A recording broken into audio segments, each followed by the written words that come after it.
Hello, everyone, and welcome to the inaugural episode of the Tangent Space podcast. I'm your host, Fen Dutton. I'm a second year maths PhD student at the University of Bath. Tangent Space is a monthly interview podcast where we'll chat with a PhD student at the University of Bath and see what it's really like to do a PhD in maths. Today, we're joined by Veronika, resident radiation expert. Would you like to introduce yourself? Yeah, of course. All right, first, thank you so much for having me. This is a real delight. Yeah, so I'm Veronika. I'm a final year PhD student here at the University of Bath, and I'm part of the SAMBA CDT, which stands for Statistical Applied Mathematics at Bath. And so I'm doing my PhD on modeling radiotherapy. Specifically, so I'm modeling radiation transport for proton beam therapy, which is a type of radiotherapy that we use for cancer treatment. Okay, so shooting radiation at cancer in patient. Yeah, exactly. Okay. Yeah. So proton beam therapy, as the name implies, uses a sort of radiation beam of protons, which are tiny, positively charged particles. It's the source of radiation that we're using to kill our cancer cells. Okay, why protons over other methods? That's a very good question. So protons are sort of a bit more of a novel kind of radiotherapy. There are a couple of centres in the UK now that actually sort of clinically use proton therapy. And so it's nice because you get a much more localized dose distribution than you do with, say, X-rays, which means if you've got like a tumour that's near a vital organ, if you sort of shoot your beam in from the correct direction, then I can potentially put a lot of radiation into my tumor, but completely spare the vital organ next to it, which is nice because it minimizes the risk of secondary cancers. Yeah. Okay. Cool. So, what attracted you to this area of research? So, that's also a very good question. Thank you.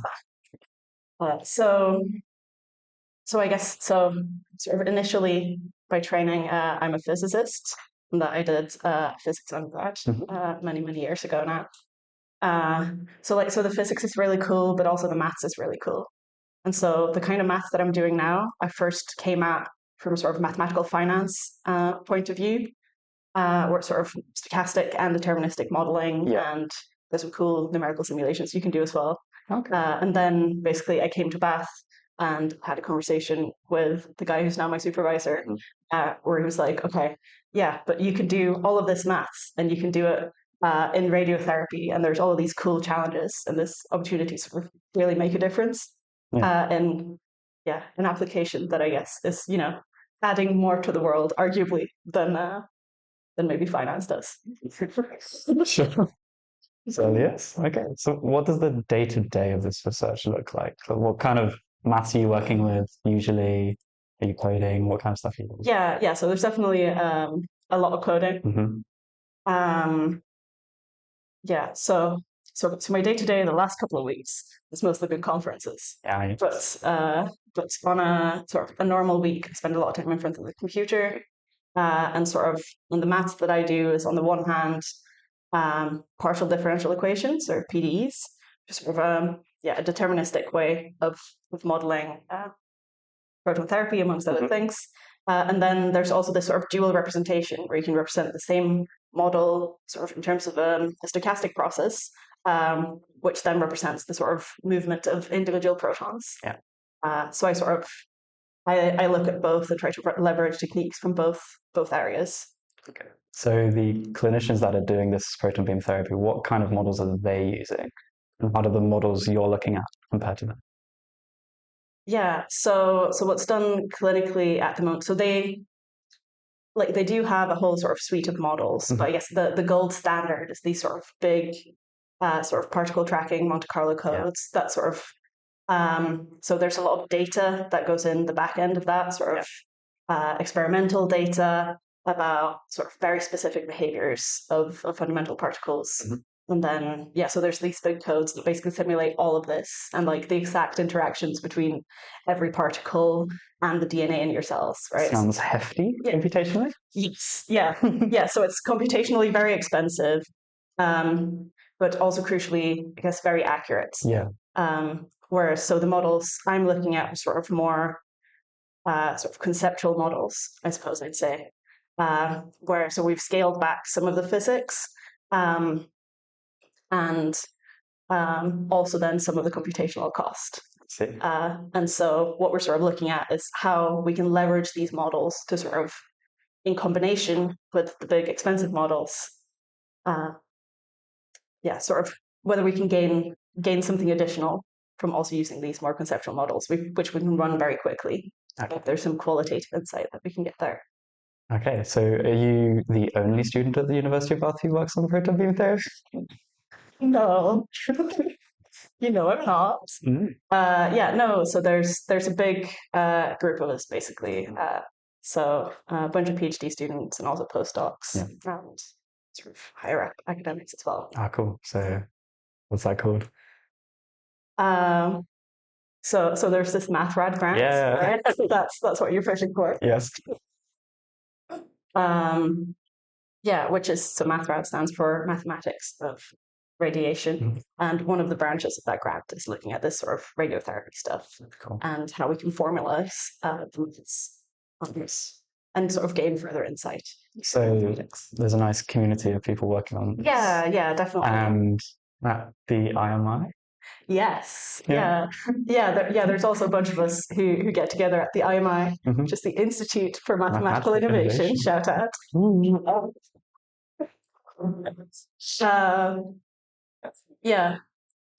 So there's a bunch of us who get together on a Friday and sort of work together there and try and combine our areas of expertise. That's really cool. Okay. So, okay. I've asked you what the day-to-day is like. Yes. You've been up to some conferences lately, right? Can you tell us a bit about that? Yeah. So I'm earlier this week, actually. There's a lot of acronyms here. So there's a lot of acronyms in the maths PhD world. There really are. Yeah, so I went to something called the BAMC this week, which stands for the British Applied Mathematics Colloquium. So that's like a big applied maths conference, basically. The biggest. Yeah. Right, in Britain. Yeah, I went to BMC Bank last year with you. There were like over 500 people. Yeah. It's crazy. Yeah.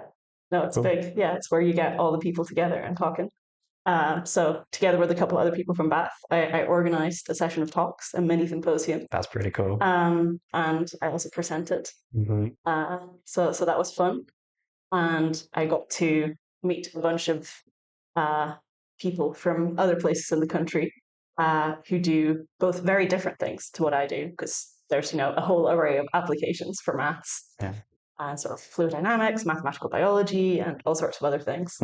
And then there are also other people there who do more similar things that I got to talk to, which is always nice. Is it scary to present to them? So I definitely used to find it terrifying to do public speaking.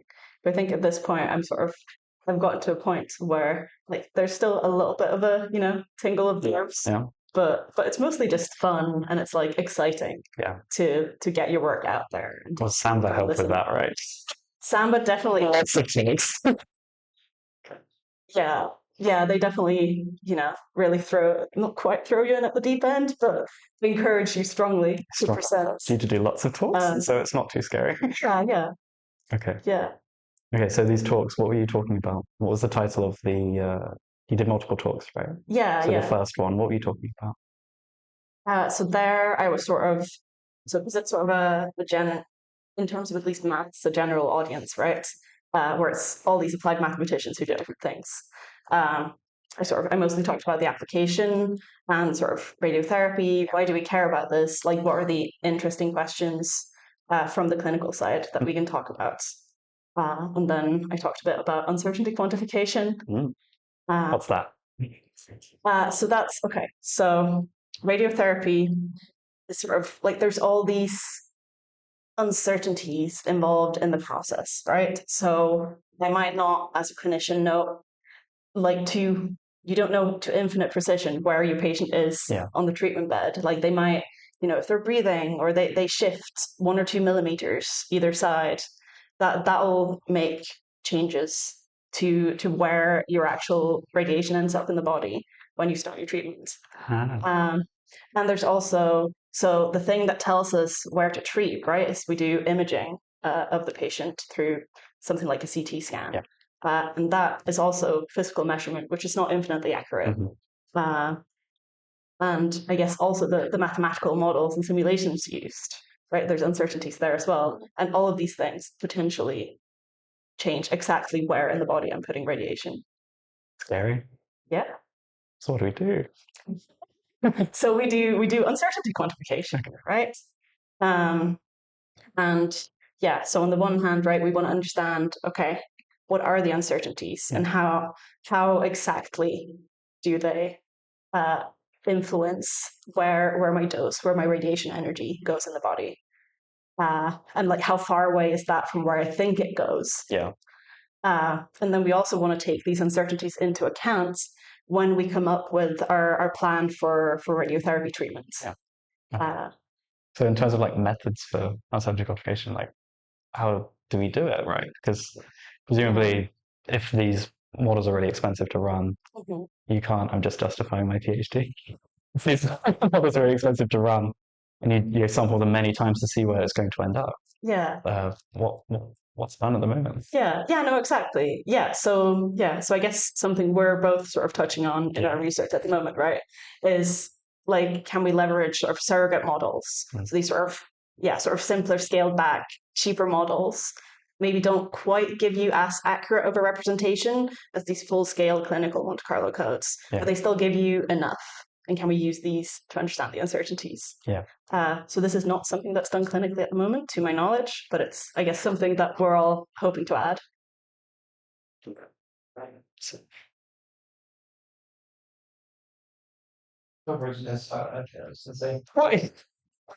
Chat said, ranges. Well, that's a good question. Oh, that's a good. So sort of, yeah. So what ranges of uncertainties are allowed? What uncertainty ranges? Okay, what's a safe range? Yeah, I mean, yeah. So that's a really good question, right? And unfortunately, unfortunately, it's like it really depends on sort of on an individual sort of treatment case basis, right? In general, and obviously, yeah. So clinically, they do have ranges, and so I want to make clear as well, right? Is current radiotherapy is very safe. They do a lot to make sure, to verify that they're actually treating in a sensible way, and but we can always do better, right? Which is what we're hoping to do. Yeah. So more efficiently, ideally, so you can do more treatment. Yeah, and so so I think what they do is sort of in terms of like the known levels of uncertainty that there are, and how how accurately can we make sure we're placing the patient? How sure are we about our imaging and all these other things? How sure are we about the treatment machine? Under those uncertainties, the clinicians so they prescribe the treatment saying, okay, I want my treatment within these margins. So I want this much dose in this area. And I think they even sort of draw like a bigger treatment area around it to sort of capture, those uncertainties and microscopic spread and stuff. Yeah. So that will vary from patient to patient because you have different tolerances for each patient. And and so that proximity to organs and stuff, presumably. Like physical scale, all of this stuff. What's the physical scale that all of this is happening on? Yeah. Okay. Yeah. So I mean, Maddie, because I presume they can't hear you. Yeah. So I mean, so I think when we're talking about sort of like uncertainties in like physical position, I think what they're talking about is like a couple millimeters of shifts, and then in terms of energy, like, so if I've got a sort of beam of protons coming in with just one energy, that's also because that's something that's like a really complicated sort of physics engineering thing to do, right? There's also maybe like you account for like a 1% spread in terms of the energy level of that beam. So if you've got a higher initial energy, there's like a slightly bigger absolute spread on that. I guess those are sort of physical numbers. Okay. Happy? extremely. Brilliant. Love. Something I wanted to ask you about is you've done internships, Yes. right? Yeah. What's that been like? Yeah. So I did this internship at the Institute for Mathematical Innovation, Mhm. right, with an industrial partner as well. Yeah.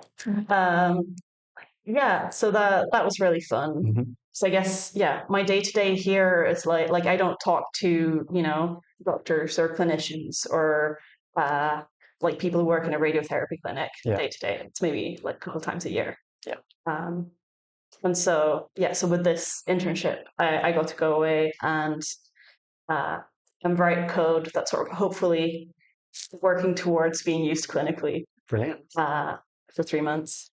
And I also got to go from sort of thinking about formulating my mathematical models and simulations Yeah. in just a uniform medium, so just traveling through water, to having them sort of propagate through a medium that actually comes directly from a CT scan image. It's an actual patient. So they're open source data sets of these things, I should say. But so that was really cool, and sort of getting to take the mathematician hat off for a couple months and sort of step out into the real world and see. Yeah, because presumably as mathematicians, it's quite easy to get lost in maths and lose track of what the clinicians would actually want, or accidentally come up with something and then go, we're scared of this, I don't want well, we don't trust this. It's rightfully, there's so much regulation on the medical side, right, in terms of what can actually be used clinically, because they want to be really, really sure they understand it and that it's good enough, right? So it's interesting sort of getting some of that point of view and what questions they actually care about, whereas what questions I care about because maths is cool. Cool. So we have a question. You had previously mentioned that you make adjustments based on whether a patient moves or not. Is that happening in real time? Is that a process that the machine is learning? How is that implemented physically? No. Yeah, so it's okay. So my understanding of this is, so it's not only very few places actually do sort of imaging in real time. So it's more like, okay, your doctor will look at your CT scan and identify the tumor and sort of outline what you can see of the tumor. And then they also draw multiple outlines outside of that are first microscopic spread and then sort of full treatment area. And so it's sort of incorporated by adding sort of safety margins. Yeah, so it's sort of automatic, right? Yeah. You can assume the patient will move a few millimeters because, how could they not? Yeah. The assumption is, they're going to move a little bit. And then, your doctor sort of takes that into account in the back of their mind when they're sort of drawing these outlines. But then you have like more complicated anatomical changes that happen because treatment is over weeks, right? It's like fractionated. Yeah, exactly. To be safer. Yeah. But also your body moves around and stuff like a liquid. Yeah. That's a bit more complicated to adjust for, I'm assuming. Yeah, definitely. Yeah.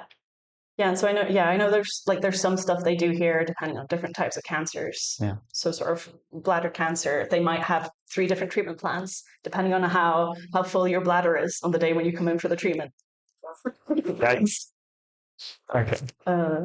But so there's definitely a lot of stuff that's done, but it's sort of done on a, I guess, more qualitative level, where it's sort of the medical professional who goes in and says, okay, based off of my many year experience and how much we're expecting the patient to move and all this stuff. Right.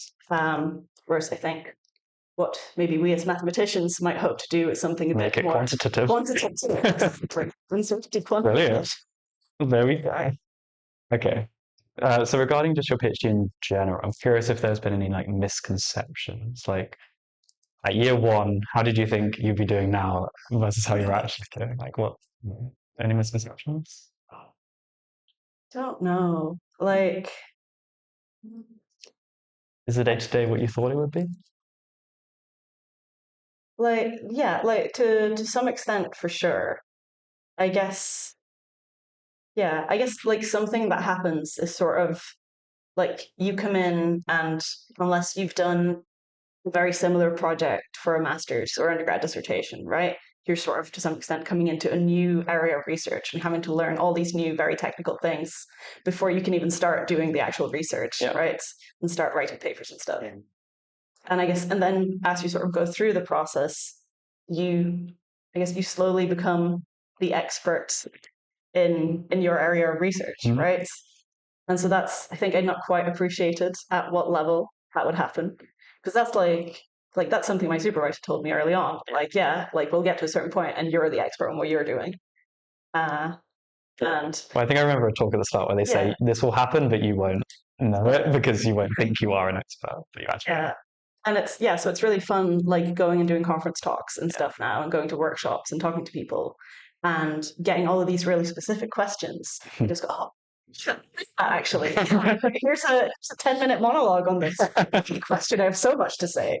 Yeah. So I guess like how much you actually learn both about your topic and how to sort of think like a researcher. And so I guess because we've got all this nice community at Bath in terms of like research and going. So we've got this Friday group, right, where we go and we talk about the maths, and it's really fun and it's really useful.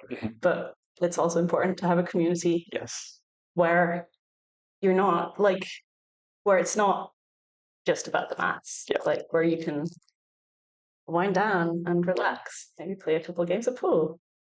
Speaking of games, there's also sandbags. Yeah. Sandbag Gaming Social, where you can play games.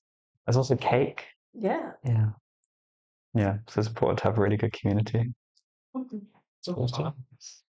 Yeah. And it's an opportunity to go behind the research. Sorry to bring you back from these wonderful candidates. The maths that you do. You said that it is uncertainty quantification. Why is that? What is the actual maths that you do? What type of equations do you work with? Statistics, is it optimization? What is it? Yes. Okay. Yes, it's all of these things. So mathematically, so I've got these we talked about my sort of deterministic model, my stochastic model, for how my protons move and deposit energy as they move through a medium. So this is my forward model. And then I'm interested in some quantity of interest, which in this case is radiation dose, right? So that's where in space energy is actually being deposited. So that's the forward model. And then what I care about in terms of uncertainty quantification is sort of like the sensitivity of quantity of interest to sort of model inputs, I guess. So sort of maybe model parameters which come from my sort of CT imaging, or the sort of energy levels that I'm putting in, the exact functional forms of all the different expressions in my equations, right, that tell me about the physics. And so something I've been looking at is sort of, okay, if I've got some model parameters and I've got this dose, which is basically a functional of my forward model, right? Then what's the derivative of my quantity of interest with respect to my model parameters? Because that sort of tells me the rate and direction of change with respect to my inputs of the output that I'm interested in. And then optimization also comes into it, because if I'm trying to find the best treatment plan for a given patient with a given tumor, it's an optimization problem. And if there are uncertainties, then I don't just want to do regular optimization. I want to do robust optimization. What does that mean? So that means, okay, so it's optimization under uncertainty. So I've got these uncertainties. I can quantify how they affect my quantity of interest. But then my optimization problem, I want to get as close as possible to a prescribed value for that quantity of interest, right? And so robust optimization gets me as close as I can to that value, but under uncertainty. Cool. Okay. Yeah. Very nice. So it's like I've got inputs that are subject to like measurement uncertainty. Yeah. And I have outputs that depend deterministically on those inputs. But since those inputs are not deterministic, the output's stochastic. And you want to characterize the distribution of that. Yeah, But exactly. there's a very complex model in between that makes that difficult. Yeah, exactly. Yeah, so it's Yeah. like, yeah, Because if it were linear, then it would just be pushed through. yeah, exactly. Wouldn't that be nice? So much simpler. Back to tangents. Thank you. What's this? Yes. So this is so when we're talking about modeling all our sort of physics, right? And what physical interactions we're taking into account in our sort of conceptual mathematical models versus the big clinically used sort of code bases. One starting point for thinking about this is this pretty picture that I drew behind us here, which is something everyone in the sort of radiotherapy part of math round will be very familiar with, because this is inspired by a sort of TIX diagram that my supervisor made a couple of years ago. Mhm. And so it shows you 3 different categories of physical interactions that protons have with matter as they move through it. And so the blue guy is my energy deposition. The yellow guy is my sort of change of direction. So the sort of the way my beam physically spreads out in space. And the red guy sort of direct nuclear collisions. Okay. So how does energy deposition happen here? So I get protons in my beam, and they give energy to atomic electrons. So electrons that are orbiting the nuclei in the medium. So it excites the electrons, and then protons in my beam lose energy. Okay. And the red one is hitting the nucleus, Yeah. and then the yellow one is being scattered away from the nucleus. Yeah, Okay. and so the sort of scattering away is sort of because my protons are positively charged, Mhm. and the nuclei are also positively charged, right? Because they've got protons and neutrons in them. So cancer is killed by displacing electrons of orbitals. Basically, yeah. Because and then that energy sort of goes on to cause sort of strand breaks in the DNA. And if you destroy the DNA, then the cancer cells can't replicate anymore, right? Yes. So it's those little electrons. And I think that cancer get cells pinged are more like vulnerable to that kind of damage, right? They don't heal as well compared to healthy tissue, I think. Yeah, they don't repair as well. Yeah. But then also we try and make sure that most of this blue guy goes on in cancer cells, and as little of it as possible goes on in the healthy tissue surrounding it. Yes. Okay, well, that's really cool. So you have, do these all happen like equally often, or? So it really depends on what material you're in. Mhm.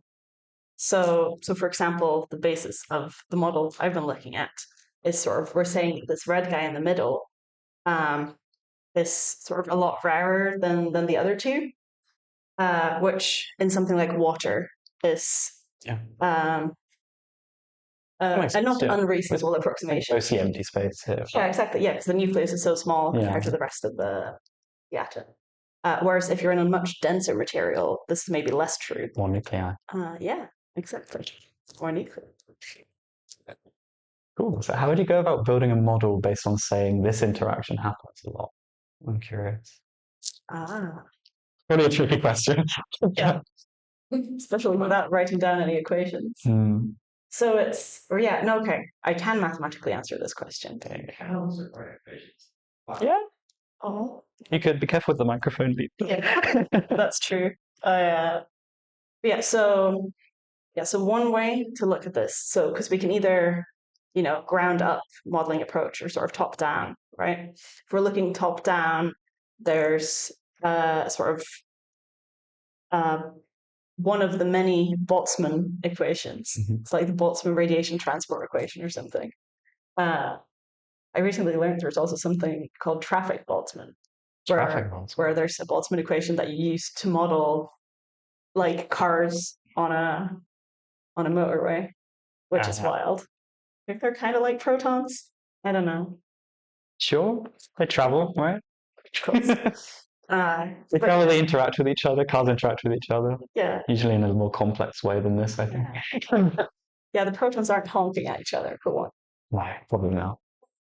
They are sometimes colliding, though. They do. yeah, so there's this Boltzmann equation, right? And so my model, if we're looking sort of from full fidelity physics model and sort of scaling that down to a simpler model, we can view my model as an asymptotic expansion Ooh. of Boltzmann, Okay. which basically is just a fancy word for Taylor series. So it's sort of, it's taking the sort of biggest terms of this more complicated equation. Yeah. But then I can also build it by starting to think about the individual interactions of my protons, right? And go ground up and go, okay, approximately, this blue guy, these interactions happen often enough that I can just say it's a thing that's almost continuously happening. So that's something called the continuous slowing down approximation. Oh, that's really cool. Yes. Okay. So in terms of like where this is going, if you had like infinite time to work on these problems, what would you want to see happen on the field? Yeah, that's a very good question. So Tangent, if you will. Yeah. Very good tangent. Yeah, so I think I started out just sort of thinking about my forward model, right? How do I model my protons? And now at this point, I'm sort of more thinking about the uncertainty quantification and the sort of treatment planning.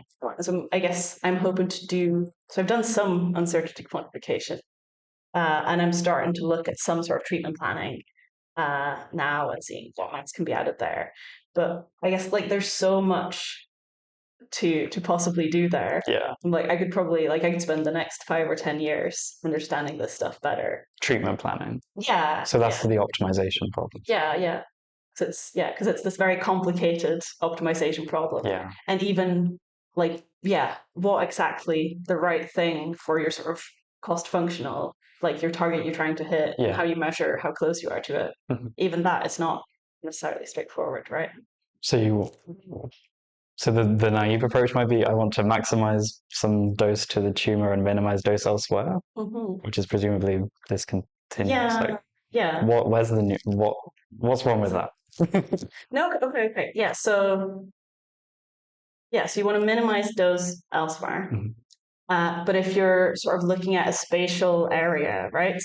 Do you want to minimize the total dose to that area? Do you want to minimize the average dose to that area? So this, if we're thinking about it mathematically, this is thinking about which norm we're minimizing it, right?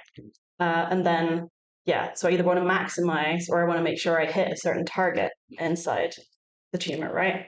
And then we're also thinking about, okay, do I want to make sure that I'm on average as close to my target dose as possible, or that I'm for sure definitely hitting that dose everywhere in the tumor? And what's my upper band? How big is my margin of, okay, I want whatever 100 units of radiation here, but 120 is okay. Yeah. And I definitely don't want to be below 80, right? And so there's definitely a lot of these questions sort of have some clinical answers, right? But then thinking about the best way to formulate it mathematically. Tricky question. How often are you working with exact equations versus numerical kind of approximations?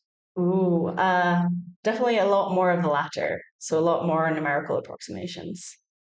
And so there's definitely analysis to be done with the exact equations as well. But these, they're very complicated equations. So if we want to get to our quantity of interest, our dose, we kind of we need to do numerical approximation because we can't solve it exact for those forms.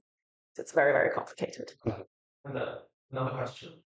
Going back to an earlier point, you had said that in order to kind of account for movement in the body and all sorts of fluids, doctors would allocate areas, and they would do that with certain wide bar, so to say.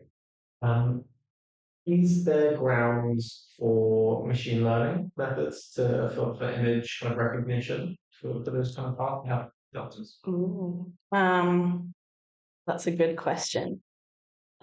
So I know clinicians are sort of very skeptical of sort of machine learning and AI methodology because explainability is a big issue, right?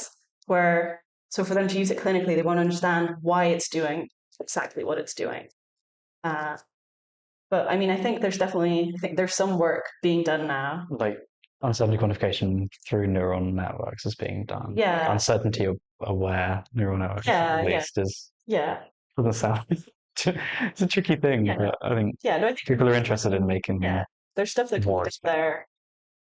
And I guess as long as it's in, it's not completely eliminating the clinicians from the equation, right? It's sort of using this as a tool together with the expertise of clinicians, then there's definitely scope for this sort of thing. So thinking about training data for that would be quite tricky. I think. Like you need a lot of it. Every single patient's differently. Sure. Yeah. What's being done in that regard? Yeah. I think. Okay. So you had a million years. Here's a bit of what you would like to do. Yeah. Is there anything else? Or? Yeah.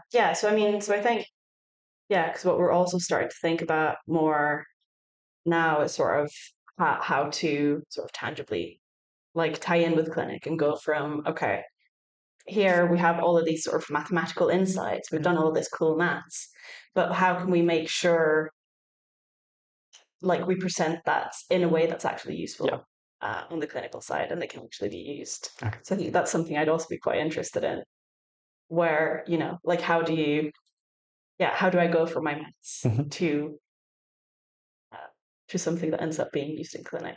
Okay. I think that's also a whole thing to do. Very cool. Question again. You said that you were a physicist before joining the PhD. You are now doing maths PhD. Yeah. But your project is quite heavily based in biology. Uh-huh. How much time do you spend working on the biology side of things? And what does that process look like? Are you attending classes? Are you reading papers? How do you fill in those gaps that you, as a mathematician / physicist, have in a biological field? Oh, yeah. Yeah, so there's definitely, there's a lot of sort of reading papers and sort of making sure I understand enough of the biological and medical detail. My sort of mathematical modeling is irrelevant, right? And I also, a while ago, I got to go to this week-long workshop that's aimed at sort of like, I guess, radiation physicists and sort of like the people who work clinically and work with the treatment machines in a radiotherapy clinic. So I got to go along to a week-long workshop that they do as part of their training. And there it was really cool because there were all of these talks about like specific types of cancer, what the challenges in treating them are, and like what's actually happening clinically, what people are doing. And so that was really cool and incredibly useful. And I came back from that with like a million different ideas for things that I could do maths about. Yeah. I almost looked at like all the different types of cancers and trying to learn like what really is cancer and stuff. And then suddenly it opened up this whole bag of worms and I'm like, okay, I don't have the time to become an expert on this. It's crazy. Yeah. But it's fun, right? Like I really like doing something that's so interdisciplinary. Yeah. It's like, okay, you do a bit of different kinds of maths, you do a bit of coding, a bit of physics, a bit of biology. How do we like put it all in a pot together and stir and get a nice product out? Yeah. So what is next for Veronika Kronhaar? Oh gosh. Do we know? So I don't know yet. I think I'm definitely hoping to stay in academia. Yeah. And keep doing research. What's next for me this year? A couple more conferences.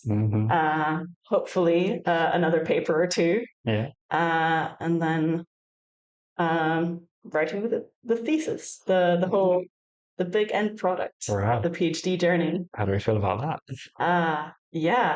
That's oh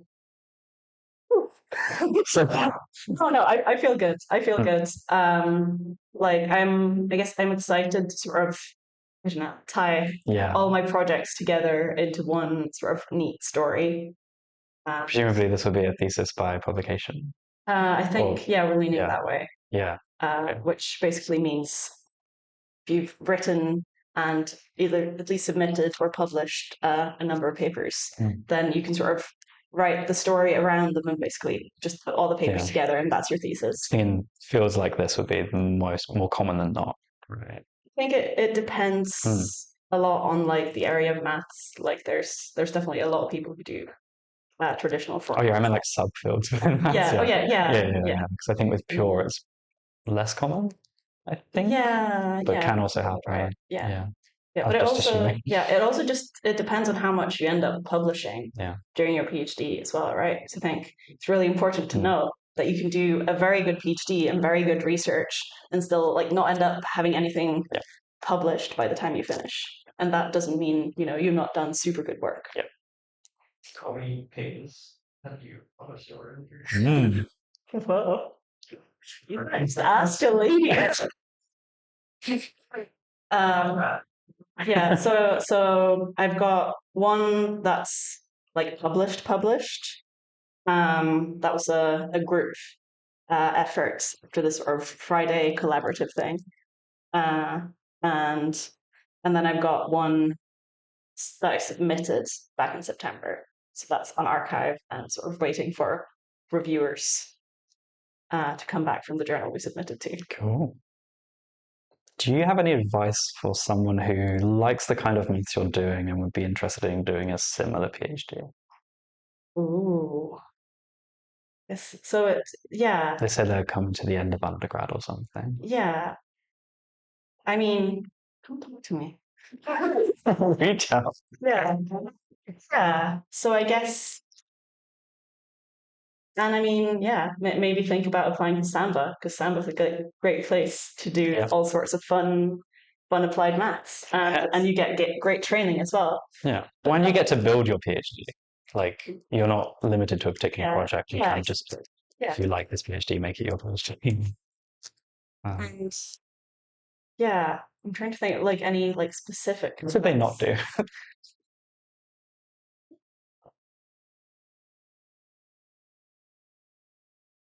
So I think like I wouldn't worry too much about how much you know about it going into it, because you can always like in research you're always going to end up having to get yourself up to speed on like new technical mathematical stuff as you go.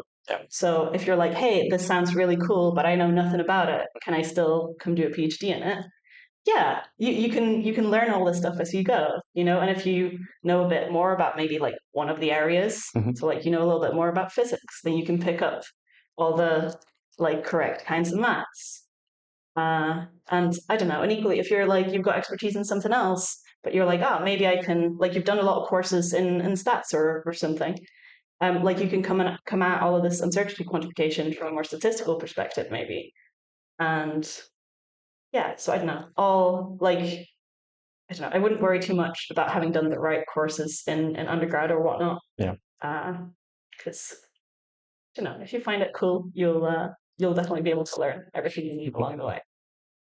And then coming to the end of the podcast, I'm going to throw some small tangents at you now. Do you have a favorite theorem? Yeah, or I have a favorite formula. I think there's maybe an associated theorem as well. So it's the Feynman-Catch formula. It's like Richard Feynman. Yeah, Richard Feynman. Okay. What's the formula?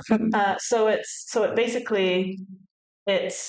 think at the start, right, I talked about these different ways of modeling radiation transport, either looking at the individual particles or the average behavior of a large or near infinite number of particles. And so what the Feynman-Catch formula does is it represents the sort of deterministic, sort of high-level model in terms of the stochastic processes at the microscopic level. And it actually does this in a way more general sense as well. So you can represent the solution to a big class of partial differential equations in terms of some expectation or average over some fancy related stochastic process. And I just, I think really cool. That's really cool. Some support for the Catch and Chat Yeah. Really? Yeah. You're so Amazing. right, chat. You're so right. Okay. Most interesting thing you've done recently? A bit of maths where you're like, oh my God, I love this. Yeah, so I was reading a really cool paper on the train back from this conference yesterday, which is basically, yeah, so I really like the sort of like tying together and seeing connections between different areas of maths. Yes. So this find and catch formula, right? And so I found a paper that does that for even more things. So it's like tying together all these different Monte Carlo methods and like sort of PDE based optimization frameworks. And yeah, I know basically like putting all of these puzzle pieces together that we hadn't even realized could be put together. And so I was almost like sat giggling on the train because I was so excited for this paper. Amazing. Okay, that's really cool. Well, wrap up. Is that all your questions? Okay. I have some quick fire questions from chat. Questions from the chat. Are your models constructed in a way such that changes in the uncertainty of parameters changes the model itself a lot? So it's like the parameter sensitivity of these models. Yeah. So like I think, yes, the parameters don't necessarily change the form of the model, but they will significantly, very significantly change like the model output in terms of our quantity of interest, right? Our sort of dose profile. Do you feel like AI is affecting your field? Person for this? So I'm yeah. So I think so I'm quite skeptical of AI, I should say. And I think as are a lot of people on the clinical side, which I think that suits me quite well, that they're sort of quite resistant. Because like yeah, like I think there's a lot of cool, useful stuff you can do with AI with sort of image recognition as an additional tool to recognize cancer. I know something that there's work on. Yeah.